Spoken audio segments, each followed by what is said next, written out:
Good to see you, bud. Well, did you address the needs that you needed with signing day today?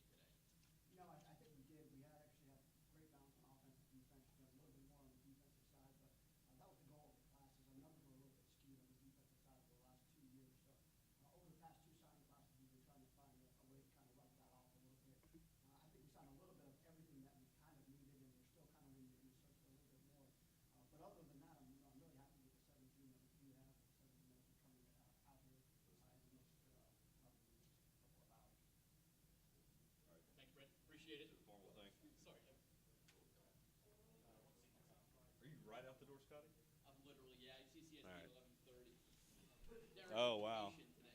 Darren's what? Darren's on vacation. Isn't this like one of the? Isn't this like a Christmas and Thanksgiving where it's this championship weekend where you can't take off?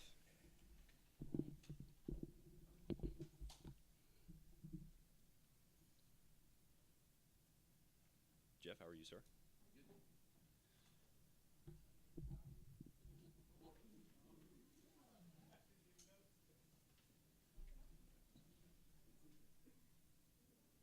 They finally got a podium that fits them.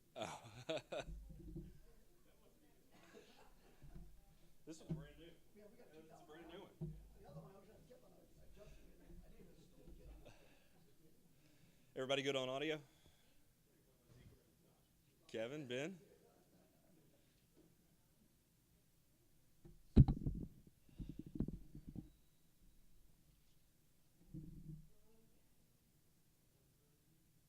Caden? Good?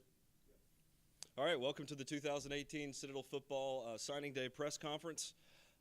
Quick update on the signing class, now up to 13 signees, and we expect that number to continue to grow here in the afternoon. Coach Thompson will talk a little bit more about that. Quick reminder, we will have the full release and bios available on citadelsports.com later this afternoon for those of you that need those. We'll continue to compile all the information that you'll need.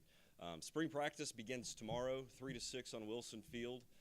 If you plan to come out for that, just kind of give me a heads up, and we'll take care of you out of practice either before or after. But at this time, always a fun day to have everyone here and to talk about future cadet athletes here at the Citadel. I'll ask head coach Brent Thompson, now in his third season, to come up to the podium, give some opening remarks, and then we'll take questions about the signing class. Coach? Thank you, Zeke. Greatly appreciate it. Thank you for coming out. As Zeke said, it's a tremendous day, and it's an exciting day for us. We're excited to welcome approximately, right now we've got about 13. We're waiting on a couple of other signing day ceremonies to take place before we start to announce a couple of others. But we certainly wanted to get the rest of them out there while we've got them in hand and move forward with our day. As also Zeke had said, we are going to start practice tomorrow. We're very excited to get out there and get back at it again. So we'll be moving forward throughout the day. This is not the end of us. It's just kind of the start of the next part, and that becomes spring football. With our current class right now, we've got about 13 signed. We're excited about those 13. They represent both sides of the football. We've got 4 defensive backs. We've got 4 running backs. We've got 6 from the state of Georgia. We've got 3 from the state of Florida. We've got 2 from the state of Texas, and then we're kind of waiting on a couple of others from around the state of South Carolina and some other spots as well. So it's definitely a class that we've got a mixture of guys in this class, and I want to start off with a couple of guys that are been with us for a while, and that's Jalen Adams. He's a 5'10", 165-pound. He played quarterback in high school, came to our camp, this prospect camp this summertime, and we worked him out both at quarterback. As we know, we like to have a dynamic quarterback as he is at Science Hill High School in Tennessee. And then we eventually worked him out at defensive back, and we thought he'd fit great. He's got a great skill set. We got to know his mom and his dad over the course of the summertime, and he's been down to visit us quite a few times, so we're excited to bring him back into the program. The second defensive back is Josh Bowers, a young man out of East Lake High School in Newport Richey, Florida. He is a dynamic playmaker. He is a track athlete as well. He's hoping to break the school record for track right now. He's working hard on that, but he's a great defensive back that we're excited to have in our program. Another young man is a need that we had. We've got a little bit of vacancy at the kicker and punter spot. I was looking for a dual role guy. And Matt Campbell out of Mill Creek High School has been on our radar for about 4 or 5 months now, and we've tracked his progress. He's got a strong leg. He's one of the few guys that we have found that could do both kick and punt. It's kind of one of those exceptions to the rule out there. We've kind of found a lot of guys that can do one or the other, but we're certainly excited to have him and his folks in with us right now. Caleb DeVoe, another young man that we'd gone back to the summertime with out of Marvin Ridge High School. Caleb's brother plays for Duke. I believe he's a running back at Duke. Caleb played a little bit of running back and linebacker. We're going to play him at linebacker. He's going to try to fill the role in there that eventually will be Phil Davis will be leaving us here in about a year or two, as well as Miles Pierce leaving us this year. So we figured we needed to create some depth there. And Caleb is a 6'1", 213-pound linebacker out of Marvin Ridge High School in North Carolina. He comes from a great family. His dad runs a bunch of combine camps around the states and does a great job and has really done a great job of developing Caleb as well. We're excited about Tyrell Earl as an offensive lineman. We're trying to get bigger on the offensive line. Tyrell Earl is a 6'3", 295-pound offensive lineman from Central Gwinnett. The thing about Tyrell is he didn't come to any of our normal functions. He actually came to one day where we were reporting for summer school last year, and there's a picture out on Twitter of him and I, and he's a massive body standing next to me. But he had a great junior year. We offered him sometime over the summertime, and then committed to us just this past winter. We're excited to get him. He's got a great family. He's originally from Detroit, Michigan. Came down to Central Gwinnett High School his last few years and played some terrific football down here. Kyler Estey's another linebacker. He's another one. He signed with us in the early signing period. Kyler's a linebacker. He's 6'2", 220 pounds. Very similar to a Joe Crochet style linebacker that we've had here in the past. Possibly could play a lot of different positions for us. What we like about Kyler is he is a good football player. Plays downhill. He plays the game like we want to be known for. Excellent family out of North Florida Christian, and another one that's been with us since the early signing period. So we're excited to have him. Clay Harris is a three-star running back that we're excited to get out of Norcross High School in Atlanta, Georgia. He is a 6 foot, 203-pound running back. He's a versatile running back for us. We didn't list him as an A-back or a B-back in our offense because I think he can have the ability to play both depending on what our needs are at either position. If you see him on film, he stops and starts and explodes. It's great acceleration and really can do some great things for us at the running back position. Destin Mack is a safety. We're going to see him as safety. We've got him listed as defensive back, but he played a little bit of running back as well. He's from Tatnall Square in Macon, Georgia. Destin, we had recognized Destin at a camp over the summertime, an off-campus camp over the summertime, and we had been tracking him all the way throughout.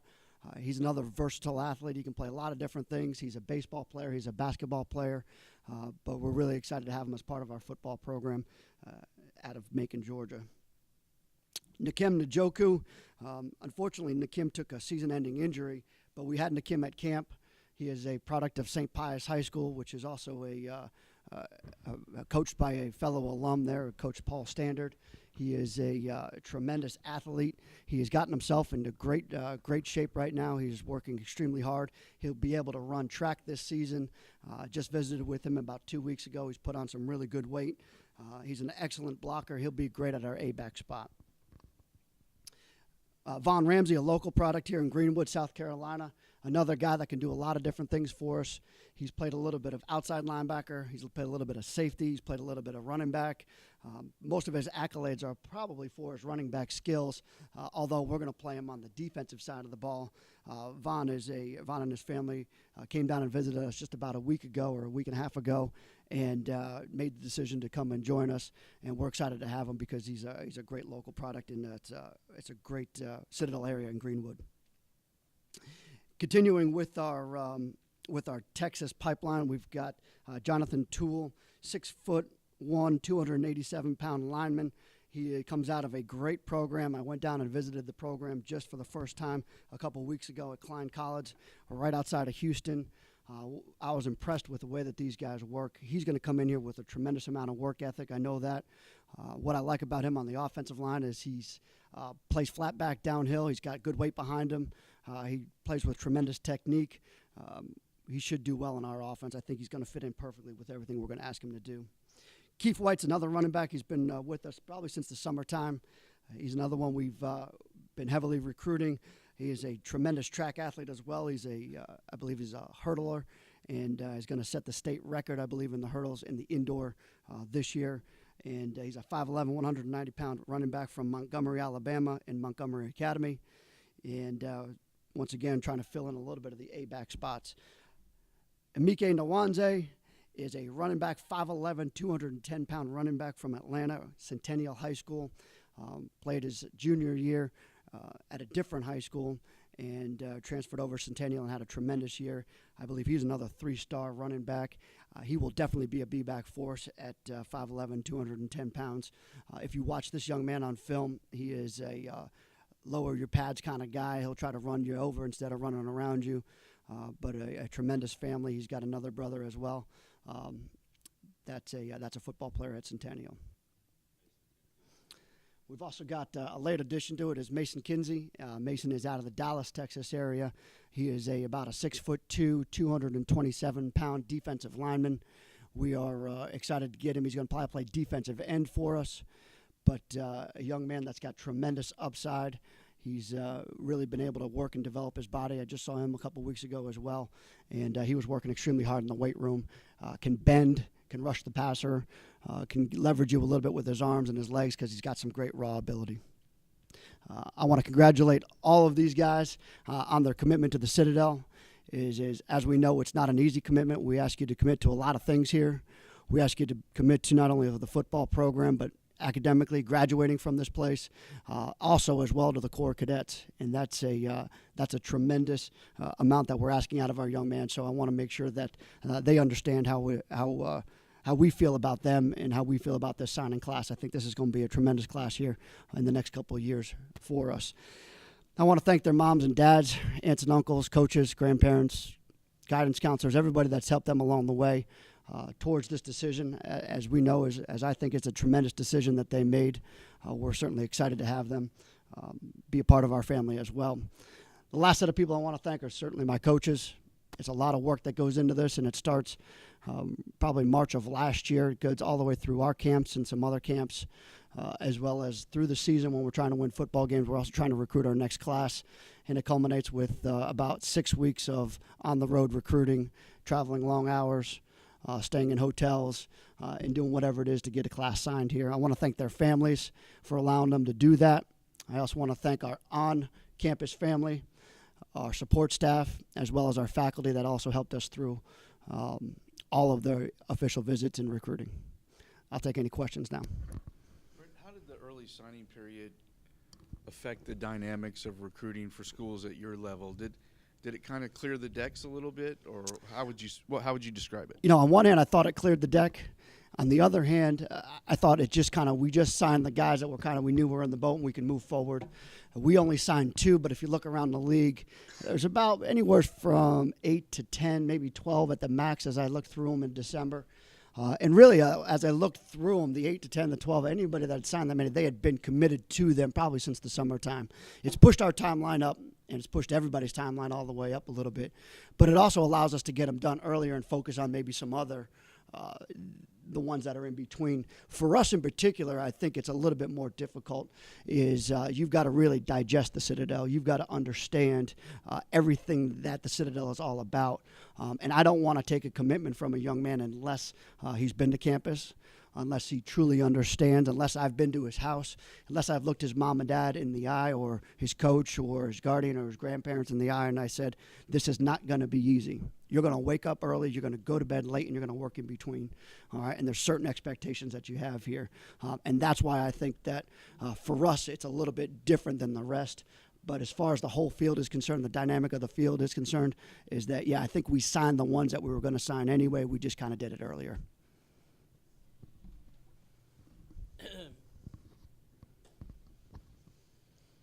How does recruiting change from year one? Now you're in year 3. Does it get easier? You start to build those connections, and how has it progressed for you? Recruiting is never easy here. To be honest with you, it's and not that it's overly difficult here either, because we've got a great product to sell, but we've got to work extremely hard. The one thing that we do have going for us is as you mentioned, is consistency. We have consistency in our staff, And that is my number one goal, is to create consistency in staff, to make sure that the message is always the same out there. And that's the same message that I mentioned to Jeff here, and that was, it's not easy all the time here. Is we're going to ask you to do some things. We're going to ask you to get out of your comfort zone here. And I want to make sure that you know that. But I also want to make sure that you know that we can win with those guys. We can win with the guys that are willing to do what it takes to be a part of the Citadel here. And that's got to be conveyed through our staff, to the high school coach, to the young man, the player, to the parents, to the guardians, to the guidance counselor, whoever's helping them make that decision. So it's not easy, but to be honest with you, it's a great decision. As we go through it, I think it becomes easier to identify which ones will make it. Coach, both Chris Beverly and Marquise Blunt signed. All right, great. We've got two more additions here. Chris Beverly is a safety out of Wakulla, Florida. He is another young man that has been with us for a while. We spoke to him over the summertime for the first time. We had him on campus. Tremendous young man. He's got a great family. Got a great family behind him. Great athlete. Another young man that can play a lot of different positions back in the back end. But the one thing that I like about him the most is that when he's there to make a tackle, he makes a tackle. He's a physical presence there. He doesn't turn anything down. He's an absolute a tremendous get for us in the secondary. Chris is about a 5'11". He's about 185-pound defensive back. Marquise Blunt, he's a 6'2", 215-pound defensive end. He's out of Charlotte, North Carolina. And he's going to add to our pass rushing skills out there. Just got him cleared to announce. We're excited to have him in our program. He's got a great intensity about him, and we had a tremendous visit with he and his family a couple weeks ago on campus. Brent, only one kid so far from South Carolina. Is there any particular reason for that this year? There's a couple of reasons there. One is, we took a couple cuts at some in-state. We just didn't get them. And that sometimes happens. I think it's a little bit of a concern for me, and I've kept an eye on it as best I can.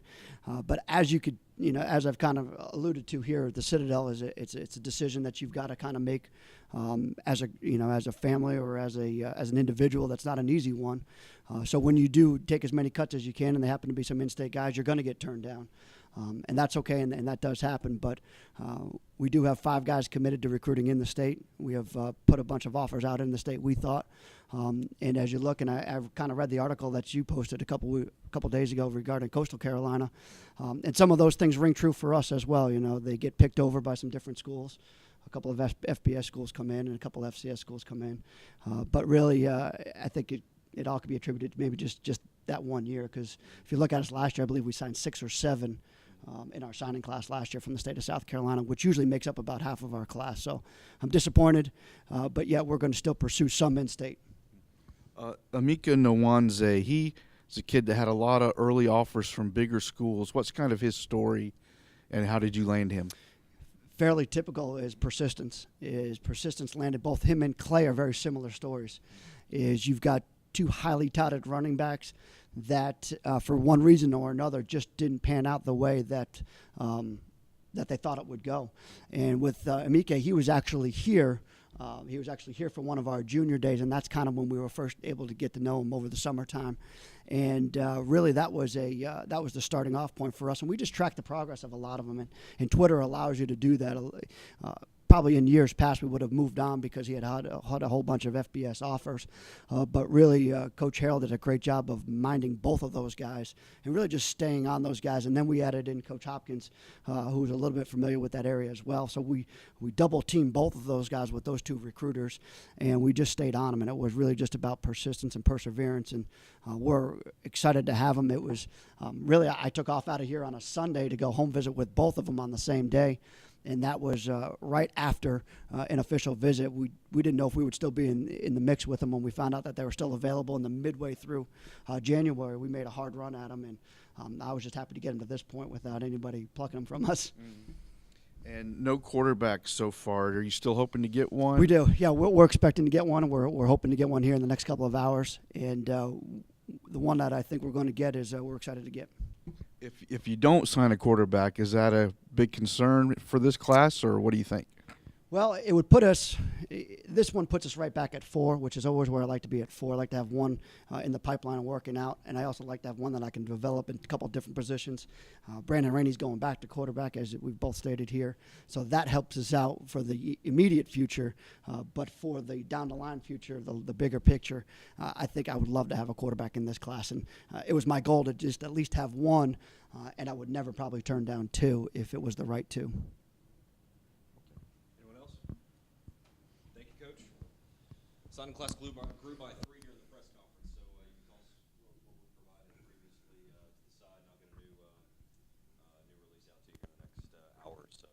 But thanks for coming today. Spring practice starts tomorrow, 3 to 6. If you need any availability there, and then spring